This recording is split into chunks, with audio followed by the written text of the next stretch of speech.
निमित्तानं विरोधपक्ष नारायणगाव ग्रामस्थांच्या वतीनं या ठिकाणी धन्यवाद देतो.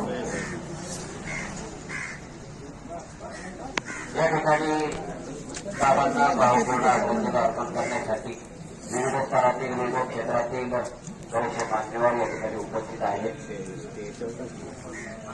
त्यामध्ये प्रातिनिधिक स्वरूपामध्ये या ठिकाणी विरोधपक्ष नारायणगाव या ठिकाणावर बरेचसे पाहुणे मंडळी बोलणारे आहेत. त्यामध्ये